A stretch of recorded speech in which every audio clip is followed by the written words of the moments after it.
Երևանի Վազգեն Սարգսյանի անվան ռազմական ինստիտուտի ուսանող 19-ամյա Հայկաց Բարսեղյանի ինքնասպանության վարկածը դատական նիստում հերքվում է։ Դիակը զննած փորձագետը վստահեցնում է, մահը վրա է հասել կախվելու հետևանքով։ Ճմլման ակոսը եղել է հետմահու, ինչը ապացուցում է, որ կուրսանտն ինքնուրույն կախվել չէր կարող։ Դատաբժշկական փորձագետը պատրաստ է ստորագրել իր ասածների տակ։ Տեսեք, ասում փայտացում չկա։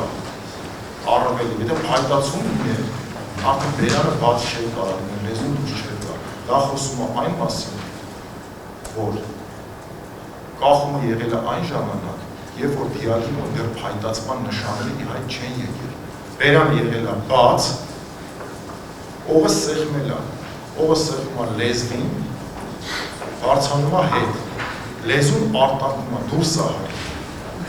Գնել Թևոսյանի պաշտպանը փորձագետի եզրակացության հետ համամիտ չէ։ Կարծում է Վիգեն Ադամյանը պետք է հաշվի առներ դեպքի վայրի զննության արձանագրությունը։ Ի պատասխան դատաբժշկական փորձագետը հայտարարում է, եզրակացություն անելու համար հիմնվել է բացառապես փորձաքննության վրա։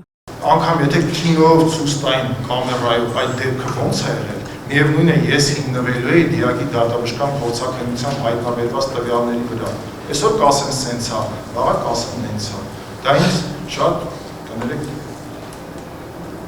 կարևոր չէ։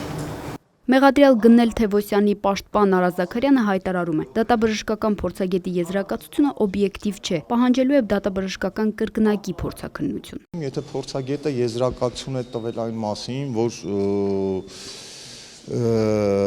սպանվելուց հետո է կախվել դիակը տուժողի, դուք ինչ եք կարծում, փորձագետը կգա դա կընդունի դատարանում, հակառակ բան կասի եզրակացությանը, իհարկե պետք է պնդի իր եզրակացությունը։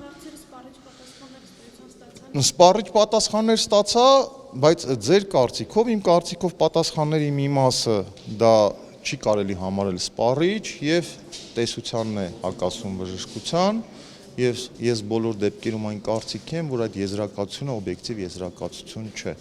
Հայկաց Բարսեղյանի հայրը Արկադի Բարսեղյանը լրագրողների հետ զրույցում դատաբժշկի փաստերի հիման վրա հայտարարում է. հենց Գնելն է խեղդել, դրա համար էլ նրա պաշտպանը փորձում է առաջ տանել ինքնասպանության վարկածը։ Միշտ մտածել է, որ ինքը այդ իր մարտավարությունով հենց բերել է իրան տուպիկի մեջ ու իր պաշտպանյալ լինել։ Որ ասենք դա ձախողվելու է իր այդ պաշտպանական դիրքը, որ ինքը ընտրել է։